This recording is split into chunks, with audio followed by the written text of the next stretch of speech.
has lasted us through the centuries, from Sophocles to Shakespeare to Voltaire. Great literature that comes alive before your eyes in spectacular ways, while various art forms collide to create the pop that is live theater. Aristotle theorized that theater was imitation or representation, meaning to represent our lives on stage. In doing so, he argued that a play could show any realistic situation gone wrong. Two households in a blood feud that kills the ones they love, or maybe an ignorant king that tries to kill his son. Showing an audience the results of abnormal behavior, the audience may purge any negative feelings while being thoroughly entertained in the process. In order for this Aristotelian theater to achieve its purpose, plays are realistic with structured plots. The idea is to capture our own lives in a single or many spaces on stage. As you can see here, this is the set of Arsenic and Odd Lace, which is an adaptation of Arsenic and Old Lace that Fitchburg State University's main stage did this spring. Here, the set designer researched and in detail designed the entire set to be a Victorian-era house. Everything is in absolute detail, from that lamp over there to the set dressings on the shelves to the sconces to the table. And in doing so, he designs a world that you are transported into. And in addition, create characters that are the mirror of ourselves. By using realism in such things as set and costume, theater imitates the complete truth of society.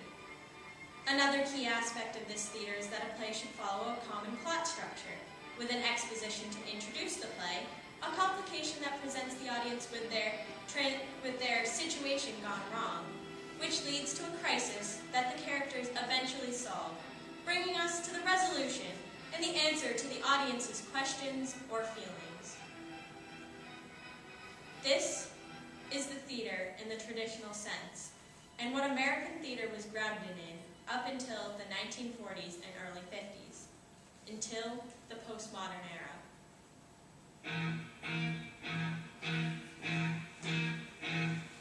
Postmodern America is usually looked at to be approximately the 3 decades after World War II.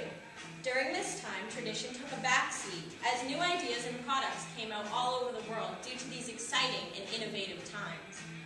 In the United States, a cultural product that had often been overlooked began to bud: the theater. Which brings me to my essential question. How did American theater change in the postmodern era, and what were its influences? Let's start with the influences. Throughout the World Wars, American society was pretty much shielded from most of the effects of total war. Contrarily, Europe had been thrown into social turmoil by the devastating effects of the World Wars, since they had been fought on their own soil.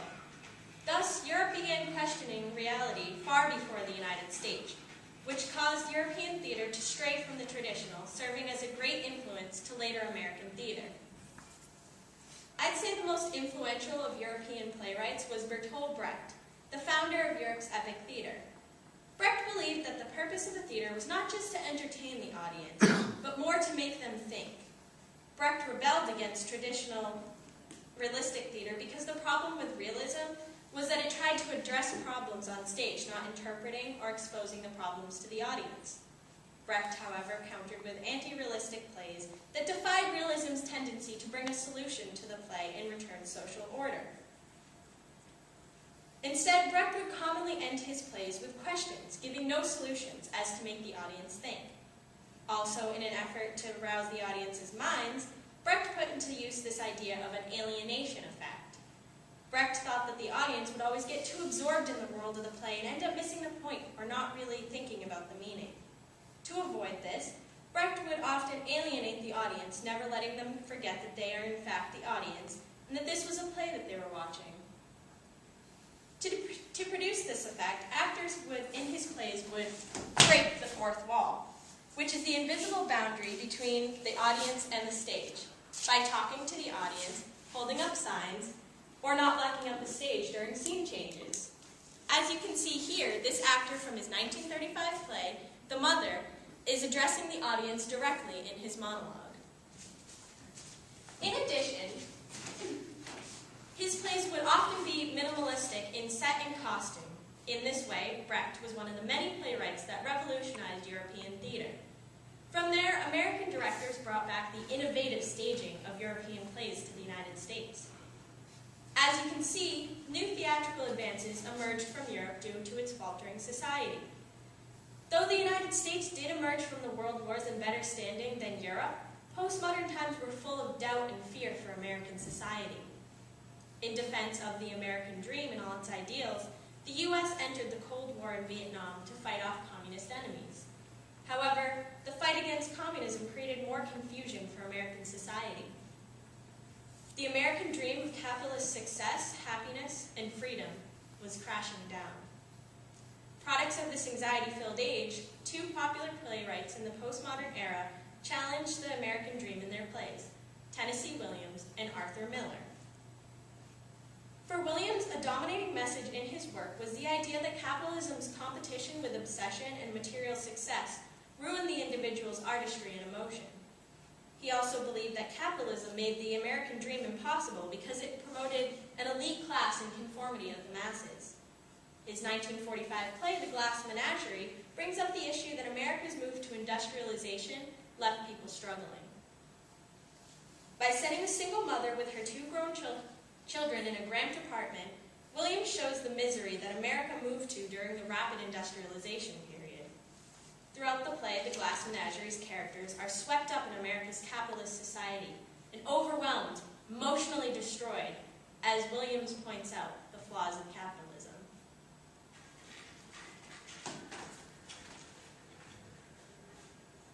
Yes, I have tricks in my pocket. I have things up my sleeve. But I am the opposite of the stage magician. He gives you illusion that has the appearance of truth. I give you truth in a pleasant disguise of illusion. What did you wish? That's a secret. No, I won't tell you what I wish, Dana. I can keep a secret too. I can be just as mysterious as you. I bet I can guess what you wish. Why is my head transparent? You're not a sphinx. No, I don't have secrets. I'll tell you what I wish for on the moon. Success and happiness for my precious children. I wish for that whenever there's a moon. And when there isn't a moon, I wish for it too. I led the cotillion in this dress years ago. I won the cakewalk twice at Sunset Hill, and I went to the governor's ball in Jackson. Oh, you should have seen young mother. You should have seen young mother. How she just sashayed around the ballroom, just like that. And on the day I met your father.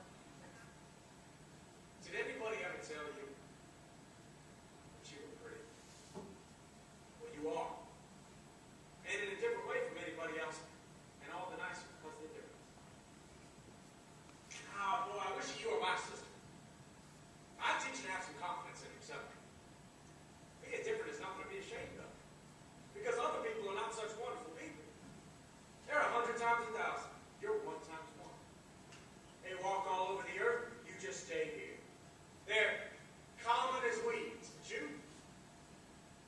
Well, you're blue roses.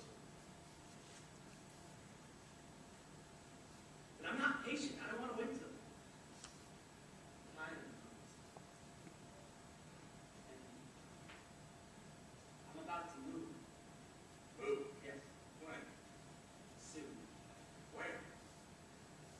I'm starting to boil inside. I know I seem dreamy, but inside I'm boiling. Whenever I pick up a shoe, I shudder to figure how short life is and what I'm doing. Whatever that means. This was a production of The Glass Menagerie done by the Roundabout Theater in New York City, as our 10th grade class saw a couple of years ago in our trip to New York. As you can see, the characters here are swept up in this capitalist society where they are expected to grasp onto the next best thing, the riches, the success, the happiness, and yet they can't. And they are pulled down into complete misery, destroying each other on stage. But capitalist flaws were not the only issue to tackle. Later on in American history, another ideal popped up that the theater was used to question.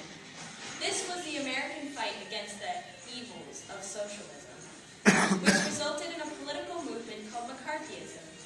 McCarthyism was named after Senator Joseph McCarthy, who started these witch hunts for communists in the U.S. from 1950 to 1954. During this span of time, over 300 people just in the theater and film alone were accused of having communist ties, causing them to be blacklisted, which meant they were to be denied jobs in the United States, ruining their careers. In response to this, playwright Arthur Miller wrote The Crucible in 1953, which tells of the witch hunts that took place in the U.S. in the 1600s. In this, Miller compares the society of 17th century Puritans who were moving to a new, more individualistic era to the 1950s, where America was moving to a more industrialized world. Both changes created anxiety, resulting in the use of scapegoats, witches, and communists. Until the postmodern era, plays had never been used to question American ideology, often called the myth of America, quite like this. However, capitalism and democracy became unstable as America rocketed forward in industry, and the McCarthy era made society uncomfortable. Plays in the postmodern era brought a question to the social realities of the times in the United States, as they entered an era of reform that resulted in a new experimental culture in which theater now thrived. The first aspect of theater that changed in this new era was the structure in which playwrights wrote. As I said before, traditional theatrics called for a rigid plot structure that could easily be followed, but as experimentation started, structure became less and less important to the play's message. Instead, plays written with the new postmodern mindset tended to not have any form or structure. Some plays might just have a few scenes or one scene with no problem, no solution. This is where you can really see the influence of Brecht, because when no solution is given to the audience, they have more of a tendency to think about what they just saw. The next key change in postmodern plays was anti-realism. Instead of making the audience see an imitation of their lives on stage, anti-realism aimed to show an interpretation of life that, once again, made the audience think. Therefore, when watching a postmodern play, you may find normal objects with an absurd twist or simply a minimalistic representation of the object on stage. Here we can see in this production of The Stage Mom, the characters were meant to be terrifying, so they added these absurd masks to them to create the message that they were trying to send. Through anti-realism, the audience could never forget that they were watching a performance and never stop thinking about the meaning. I think that the greatest example of postmodern American theater is of Arthur Kopit's "Oh Dad, Poor Dad, Mama's hung you in the closet and I'm feeling so sad." Written in 1959, the play is filled with anti-realistic expression and frayed plot structure, which Kopit uses to make social commentary on women's liberation. Capturing the story of an insane mother and her autistic son, props include such things as the mother's pet Venus flytrap, as well as her also pet piranha that ate Siamese cats. In addition, a young woman who wanted nothing more than to have children with the right man turns into an evil seductress that embodies the qualities of an octopus, as you can see in this absurd costume creation. Now, I'm going to show you guys a clip from Oh Dad, Poor Dad, the movie version, because the play version there's no clips, because it was only done a couple of times.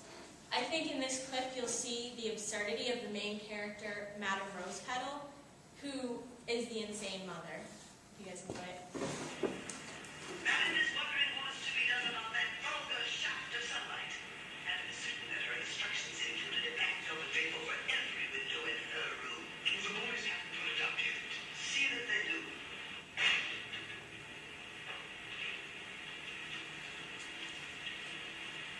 What are you seeing, everyone? Boats. Not boats, Jonathan. Yachts. Poor people look at boats. We look at yachts. He loves to slide. Oh.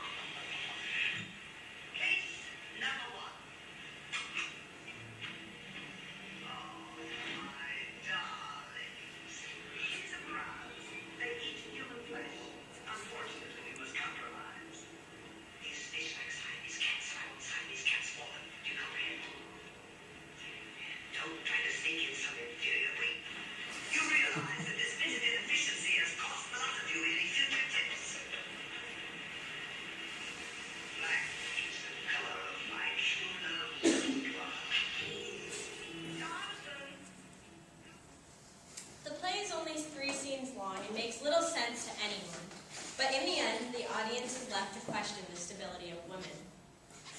But the plays in the postmodern era did not just change in the way in which they were written and presented.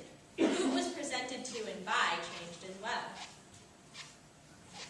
As Broadway became very expensive and elaborate, off-Broadway and off-Broadway developed. This type of theater was less focused on entertainment and more focused on a message. Many theater groups emerged from this. The best example of these theater groups was the Living Theater Group, founded by Judith Malina and Julian Beck in 1947. Greatly influenced by Brecht, they were famous for eliminating the separation of play and audience.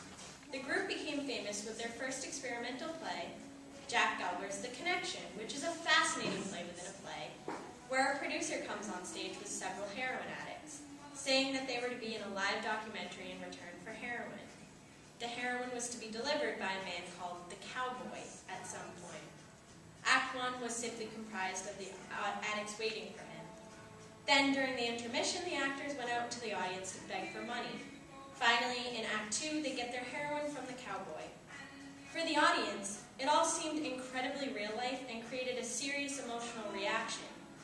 The Living Theater, with their innovation in American theater, is still around today and is regarded as one of the most important experimental groups of postmodern times. Throughout postmodern times, many small groups like this emerged from all over. There was the Louis Valdez group, or the Farm Workers Theater, that promoted social welfare for Mexican immigrants. The performance group that used extreme physicality and nudity on stage to remove social barriers and create vulnerability in the audience. This right here is a scene from Dionysus in '69, where the actors would not just play out their absurd play on stage, they would also ask the audience to shed their clothes and come up on stage and enjoy these group robes. And eventually, the performance group turned into the Worcester group that continued to use Brechtian theories to denaturalize their performance. Shortly after the group was formed, the players attempted to put on a production called LSD, with excerpts from The Crucible. But Arthur Miller interrupted the production by invoking his rights on the text.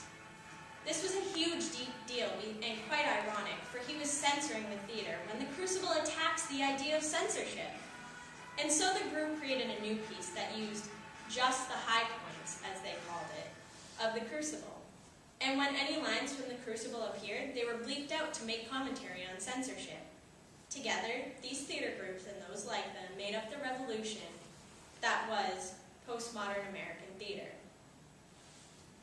And it truly was a revolution. Postmodern America took theater to a whole new level by experimenting with the purpose of the play and the way in which it was presented. A struggling American society inspired a new cultural atmosphere, and European influence brought innovation throughout the theater. From this, theater hit a high point in history, through platform and new theater groups. Some might say that the theater was taken too far in experimentation of the era. However, though theater is no longer as extreme as it was in postmodern times, it has reached this new contemporary theater that postmodernity inspired. It is neither old and boring nor extreme. Instead, it is classic theater with broken conventions and hints of experimentation.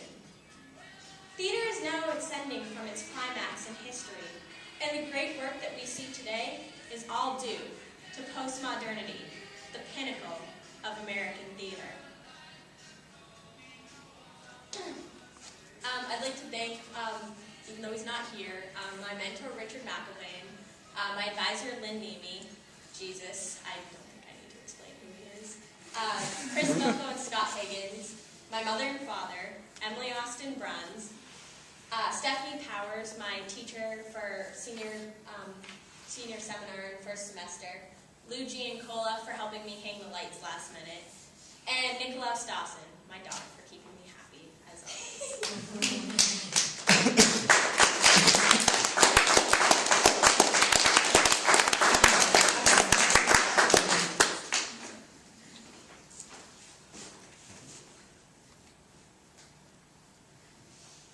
I'm all set with questions. Yes. I have just a couple. Could you tell me what the years were for postmodern theater? Here, I can even show you this. So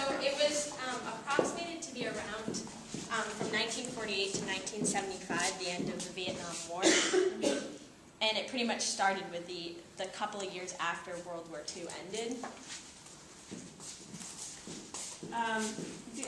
When you were looking at that living theater, it reminded me of things in art called happenings. Did you come across Yes. the happenings? Yes, actually, there's tons of, because the happenings were kind of like, what do they call that? Flash mobs that they have here. They would just start up a play in the middle of nowhere, and people would just start watching it. You know, it was like street performance.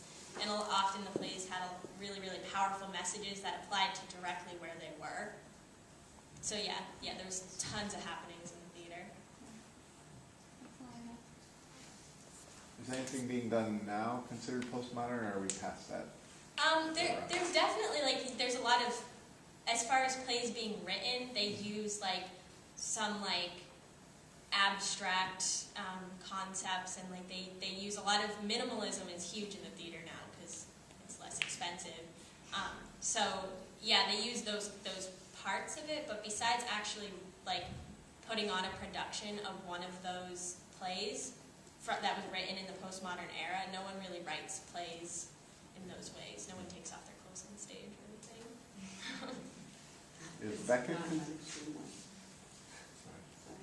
Beckett considered a postmodernist? Yes, but he's French or English. Irish. Close enough. And my project was just on American theater, so I couldn't Right. really cover him. But I love Beckett's plays. Any other questions? Perhaps you already covered this and I just may have missed it. So it seems that as far as the history of it goes, the postmodern theater made a commentary on what was going on currently at the time in history and things like that, and politically. And then as the Worcester group kind of maybe transformed even so quickly as commenting on the postmodern Yeah. theater itself. So is that still considered postmodern, or is that like a post? No, that's still considered postmodern, yeah.